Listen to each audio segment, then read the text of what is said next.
Godājamais Saeimas priekšsēdētāji, godājamie kolēģi, mēs dzīvojam interesantā laikā. Pirms pusstundas es uzstājos no šīs tribīnes un teicu, ka atbalstīšu Kristīnu Saulīti un ka mūsu frakcija atbalstīs. To sadzirdēja mani vēlētāji. Viņi atsūtīja ziņu. Es negribu teikt, ka tas ir kompromāts, bet tie ir fakti.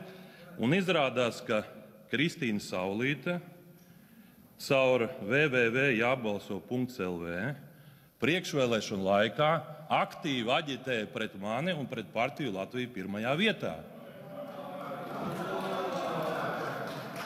Es teikšu tā, ka ja jau reiz tā ir bijis un ka nevis viņa pārstāvēja vispār visu, bet ja viņa aktīvi bijusi iesaistījusies politikā, es mainu savu viedokli un es balsošu pret Kristīnas Saulītes kandidatūru un es aicinu arī frakciju balsot pret. Paldies!